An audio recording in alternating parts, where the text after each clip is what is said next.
món muối nữa, đây là món sung muối. Thì để chuẩn bị cái món sung muối ngày hôm nay ấy, thì các bạn cần chuẩn bị cho mình những nguyên liệu như sau. Một, đấy là sung. Sung đây là mình đã thái ra rồi này. Sung đây mình đã thái ra rồi, còn sung chưa thái nó như thế này. Các bạn chọn cho mình những cái quả sung nào nó bánh tẻ, nghĩa là nó không già mà nó không quá non. Đấy, quả sung nó vừa vừa thì khi mà mình muối nó rất chi là ngon. Đấy. Sung thì các bạn nhớ là sung thì các bạn mua về này, xong là các bạn thái ra nhé. Các bạn thái miếng mỏng mỏng ra cho mình như này. Sau đó các bạn sẽ ngâm với cả nước, bởi vì sung này nó rất chi là nhiều rượu. Các bạn sẽ ngâm với nước trong vòng khoảng 1 tiếng đồng hồ, ngâm với khoảng 2 lít nước. Sau đó thì các bạn cho mình khoảng 1 thìa muối vào, các bạn ngâm cùng. Đấy. Thì cái sung này các bạn chuẩn bị cho mình khoảng 500g. Đấy. Cái nguyên liệu ra không thể thiếu, đấy là nguyên liệu như sau. Một, đấy là ớt này. Ớt các bạn chuẩn bị cho mình 2 quả, các bạn thái mỏng này. Đấy. Tỏi các bạn chuẩn bị cho mình 1 củ, các bạn đập dập ra cho mình. Giềng các bạn chuẩn bị cho mình khoảng 1 lạng.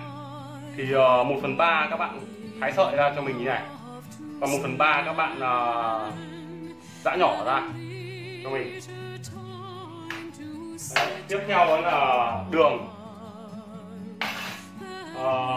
bột canh và giấm. Thì cái sung này ấy, sau khi mà mình đã sơ chế xong, nghĩa là mình rửa bằng ngâm bằng nước với cả muối trong vòng 1 tiếng đồng hồ ấy, thì mình sẽ vớt ra để ráo như này cho mình. Đấy, các bạn để ráo như thế cho mình thì sau đó thì các bạn ướp tất cả các nguyên liệu này vào. Đấy, các bạn cho hết các nguyên liệu này, giềng này, tỏi này và ớt. Đấy, các bạn cho hết vào cho mình.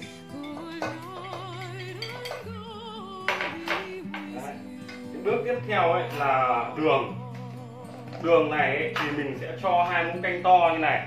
Nó tương ứng, các bạn có thể nếu mà có cân tiểu ly ý, thì các bạn có thể cân cho mình khoảng 50g. Đấy, 50g đường. Đấy, còn mình thì mình cứ cho theo đúng những gì mình ấy thì là mình cho 2 thìa này. Còn nếu mà không các bạn cho, nếu mà có cân tiểu ly ý, thì các bạn cho mình 50g. Đấy. Bột canh thì cũng các bạn cho mình khoảng 30g. 30g mình sẽ đong thành 2 thìa này. Đấy. Đấy, sau đó thì các bạn đảo đều lên cho mình.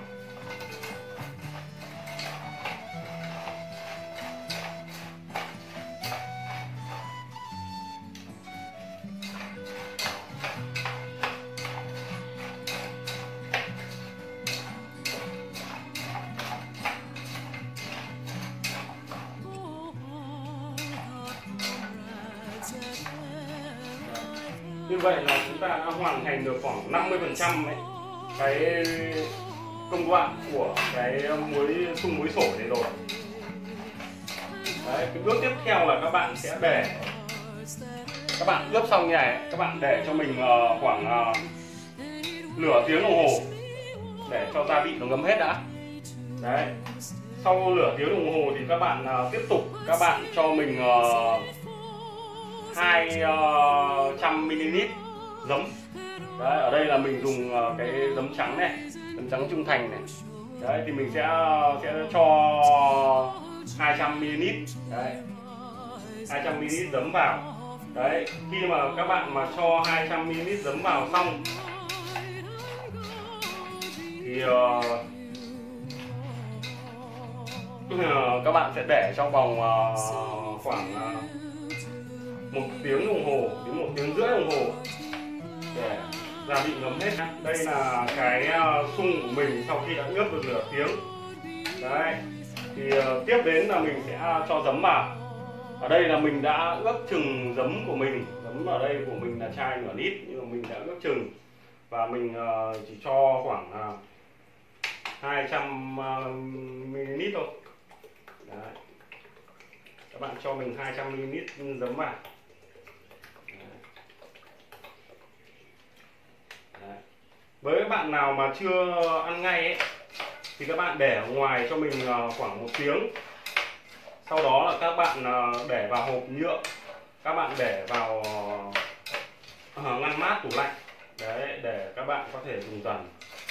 Đấy, cái sung muối sổi này nó rất chi là ngon, nó rất hợp với ăn những các món như canh cua này, món như ngao hấp này, rồi là ốc. Đấy, đấy thì trên đây là cái món sung muối mình đã hướng dẫn cho các bạn. Chúc các bạn thành công và nhớ like, share, chia sẻ cho mình, ủng hộ mình để mình tiếp tục làm đi ra những cái clip hay hướng dẫn các bạn. Đấy, đấy, các bạn nhìn món sung muối của mình như này rất chi là ngon, đạt tiêu chuẩn.